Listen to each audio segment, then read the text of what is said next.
We have a gentleman with us. It's the gentleman upon whose farm we are, Mr. Max Yasgur.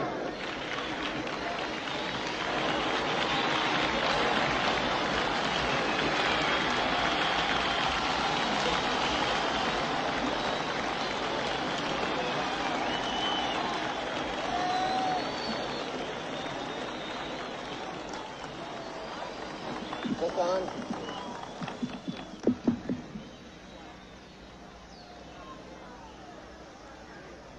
I'm a farmer. I don't know. I don't know how to speak to 20 people at one time, let alone a crowd like this. But I think you people have proven something to the world. Not only to town of Bethel or Sullivan County or New York State, you've proven something to the world. This is the largest group of people ever assembled in one place. We have had no idea that there would be this size group. And because of that, you've had quite a few inconveniences as far as water and food and so forth. Your producers have done a mammoth job to see that you're taken care of. They enjoy a vote of thanks.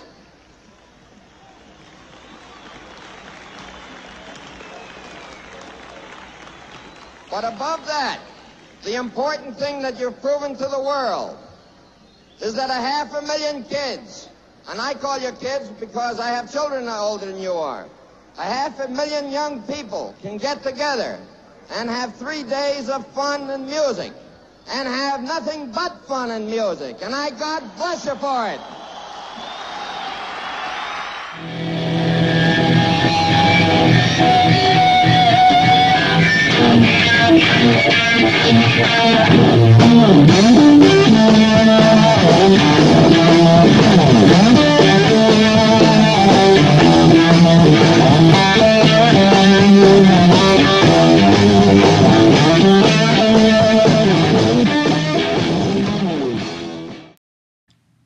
The ideals and morals of Yasgur further developed peace and love within the youth movement and throughout history. He was not another old man that despised hippies, but a caring individual whose kindness made a lasting impact on a crowd of 400,000 people. "I never expected this festival to be this big," Yasgur said, "but if the generation gap is to be closed, we older people have to do more than we have done."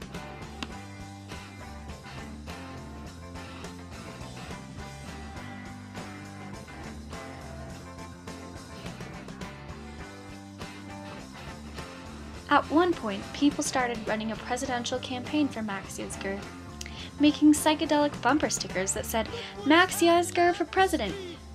He was not very happy about this, for he felt his rights to privacy were being encroached upon because no one asked him about the campaign and people were using his name without his permission, but it still showed the appreciation that Woodstock goers and other free-spirited people had for the holy cow farmer and father of Woodstock. Most importantly, American youth's opinions became more important as a result of Woodstock. Some argue that the zeal of the American youth's opinions contributed to the lowering of the voting age to 18 not long after Woodstock 1969. Thank you, Max Yasgur, for giving land to a cultural experience that helped form modern-day ideals and for leading us to a more open-minded America. Yasgur provided the means by which the opinions of America's youth were made known to the rest of the country. Woodstock changed America for the better, and if it wasn't for Yasgur's generosity, Woodstock would not have been able to take place and would not have had the same impact as it did. To really understand the importance of Yasgur's actions, one must understand the importance of Woodstock itself. Woodstock was about more than the great rock and roll bands of the 60s, there was much more to it.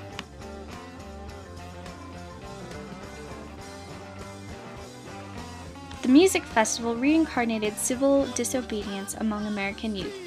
People felt inclined to challenge authority. After all, protests against the Vietnam War and for the Civil Rights Movement were very common.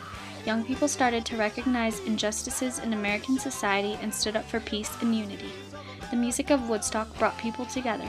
It made people feel united under one cause, a fight for peace and love. In addition, more music festivals were organized sparked by Woodstock. According to an article by Culture Shapers, this helped make it a little easier for more music festivals to pop up. The Pink Pop Festival started a year after Woodstock, and several other festivals have shown up over the years.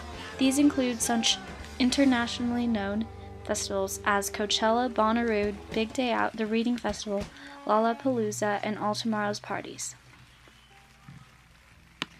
I hear you are considering changing the zoning law to prevent the festival. I hear you don't like the look of the kids who are working at the site. I hear you don't like their lifestyle. I don't particularly like the looks of some of those kids either. I don't particularly like their lifestyle, especially the drugs and free love. However, if I know my American history, tens of thousands of Americans in uniform gave their lives in war after war just so those kids would have the freedom to do exactly what they are doing. That's what this country is all about, and I am not going to let you throw them out of our town just because you don't like their dress or their hair or the way they live or what they believe. This is America, and they are going to have their festival.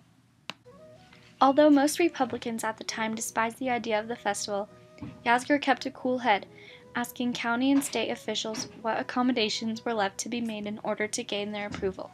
After awkward silence, Yasgur threw words at the officials saying, "So the only objection to having a festival here is to keep long hairs out of town? Well, come August 15th, we're going to have a festival." Although he didn't support everything Woodstock patrons believed in, his support of individualism and freedom never wavered, speaking strongly of his patriotism and the love that Woodstock worked toward. Advocating for free resources and health for the majority, Yasgur provided free food and water once he saw the capitalistic gains some were making from the sale of water. He angrily demanded to know how anyone could charge money for water. His involvement in the health of many young people had a tremendous impact on the way they lived. "Any kid I can get off drugs," Yasgur said, "means everything." Before his death, he was bombarded with letters in the hundreds from many previous festival goers claiming that the ideals he embraced, as well as the festival itself, had led many people to quit drugs. Max Yasgur held a power that was bestowed upon him almost accidentally with the search for land to host Woodstock. His hospitality, demand for health, safety, and legality, as well as his morals and open-mindedness for equality, gave him the power to reach out to those 400,000 people on his farm. He did not hesitate in using this power and speaking up for freedom for all Americans. His character is now highly regarded by the few Americans that understand what he did in advocating health, happiness, and equal rights for all. Give me an F! Give me a U! Give me a C! Give me a K! What's that spell? What's that spell? What's that spell? What's that spell? What's that spell? Well, come on, all of you big strong men. Uncle Sam needs your help again. Got himself in a terrible jam way down yonder in Vietnam. Put down your books and pick up a gun. We're gonna have a whole lot of fun.